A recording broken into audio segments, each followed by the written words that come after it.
जय गुरु रविदास। मैं तुगलकाबाद के इस क्षेत्र में हूँ।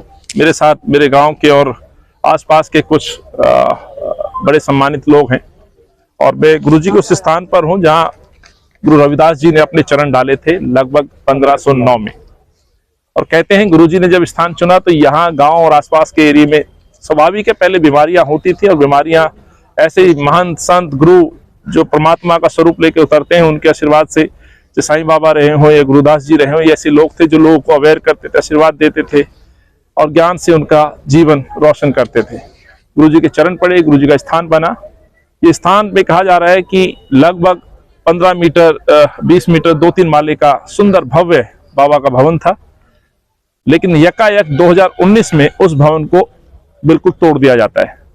बाबा जी के भवन का निर्माण 2000 क्षमा चाहता हूं लगभग 1959 जब देश आजाद हुआ, उसके बाद तत्कालीन सरकार और तत्कालीन नेता बाबू जगजीवन राम जी ने 3 मार्च यहाँ आकर के न केवल आशीर्वाद दिया, दर्शन लिया, बल्कि इस स्थान का, इस प्रांगण का जीर्णोद्धार किया। ये मैं इसलिए बता रहा हूं कि आपको जानना बहुत जरूरी है कब से ये मंदिर चला रहा है। और ये स्थान बाबा जी के नाम से जाना जाता था। रिकॉर्ड में भी जो मुझे बताया गया है 1948 से पहले के हमारे रिकॉर्ड में है ये 1948 से पहले गुरु रविदास जी बाबा जी के नाम से पेपर बोलते हैं। रोड भी मेन रोड बाबा जी के नाम से है। इस एरिया की पहचान, इस गार्डन की पहचान इस मंदिर के नाम से है। तो मैं आज यहाँ आया, इस मंदिर पे क्या क्या हुआ ये जानना बहुत जरूरी है। ये मंदिर को अभी जो सरकारें हैं इनके राज में, सरकार स्वाभाविक है भाजपा की है, अरविंद की है, इस राज में डीडीए के द्वारा तोड़ दिया जाता है। तोड़ने को लेकर के जन भावनाएं स्वाभाविक है, आहत होती हैं, लोग पता चलते हैं, इकट्ठे होते हैं, आंदोलन खड़ा होता है, सरकारें आके आश्वस्त करती हैं, यहाँ के सांसद हो, एमएलए हो, इवन अरविंद केजरीवाल जी का भी शायद आश्वासन मिला आपको। हाँ, वो उनका विधानसभा में उन्होंने एक सत्र बुलाया था, उसमें यही कहा था कि भाई ये अगर ये रिज की जमीन है तो मैं 100 एकड़ जमीन को डेवलप करके दूंगा और जो इस मंदिर निर्माण में पैसा लगेगा वो मैं दूंगा।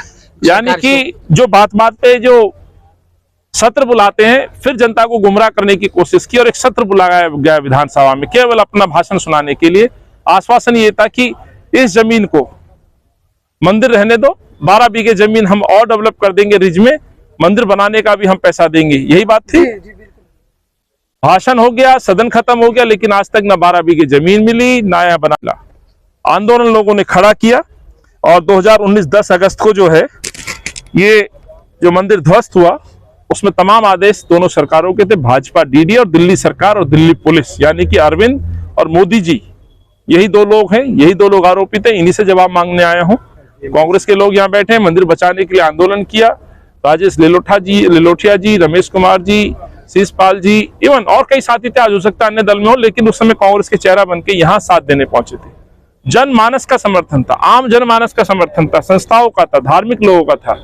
और जब आंदोलन खड़ा हुआ तो 3 वर्ष बाद आज 2019 के बावजूद सुप्रीम कोर्ट में जो पिटीशन डाली गई, मुकदमा लड़ा गया, कोर्ट के आदेश को हमने स्वीकार किया कि चलिए भाई बाबा जी का स्थान यदि 400 मीटर ही मिले हम स्वीकार कर लें। गुरु घर है, गुरु घर के लिए हमें शीश झुकाने के लिए काफी है, लेकिन आज तक वो मंदिर नहीं बना, वो स्थान नहीं बना। शिकायत ये भी कि यहाँ 4 बड़े संतों के और समाधियां हैं, रविदास जी के बाद और जो सेवा में रहते थे, लीन थे।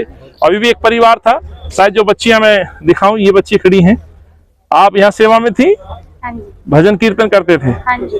क्या नाम बेटा? मोनिका। और आपका? किरण। ये 2 बच्चियां हैं जो बाबा जी की भक्ति में लीन, भजन कीर्तन पूजा अर्चना ऐसे और सदियों से लोग करते आ रहे होंगे। ऐसे उन संतों की भी 4 समाधियां हैं जो मैं भी दिखाऊंगा। जन भावनाओं को आहत किया गया, कोर्ट का आदेश था, काम समय पे होना चाहिए था। 400 वर्ग मीटर का बाउंड्री अभी भी हुआ है, सिर्फ एक ये दिख रहा है, निर्माण के लिए दिए जाना था, बाउंड्री के अलावा और कुछ नहीं। कोर्ट ने यह भी कहा था, मैं पढ़ के सुना रहा हूं, 4 पौराणिक समाधियों को पुनर्जीवित करना है। आज तक वो पुनर्जीवित नहीं हुई हैं। कहां समाधियां, शायद ढूंढने से भी ना मिल पाए। चंद लोग होंगे जो जानते होंगे कि उनका स्थान कहां पर है। एक और बड़ा विषय, तालाब पे बड़े बड़ी बातें और योजनाओं पे काम करने की बात करते हैं, आदेश दिए जाते हैं कि तालाबों को पुनर्जीवित किया जाएगा। चलो बाबा साहब के नाम से नहीं, गुरु साहब के नाम से नहीं, लेकिन एक यहाँ तालाब था, वो तालाब भी दिखाऊंगा। वो तालाब क्यों भर दिया? क्या तालाब बने रहना जंगल में या रिज में मना है? तालाब आप पानी की समस्या को लेकर क्या उन तमाम तालाबों को आप पुनर्जीवित कर रहे हैं? तो यहाँ कोर्ट में यह भी कहा गया था, आदेश था कि संत रविदास तालाब को पुनर्जीवित करना है। पूछता हूं हुआ क्या? नहीं जी, अभी तक कुछ नहीं हुआ। कहीं तालाब दिख रहा है? तालाब तो है लेकिन कोई उद्धार नहीं है, उद्गार नहीं है, स्थान है वो, बस ये है कि यहाँ तक ये है। दूसरा ये था कि मांग जो गुरु साहब की जो मूर्ति है जो डीडीए के गोडाउन में है,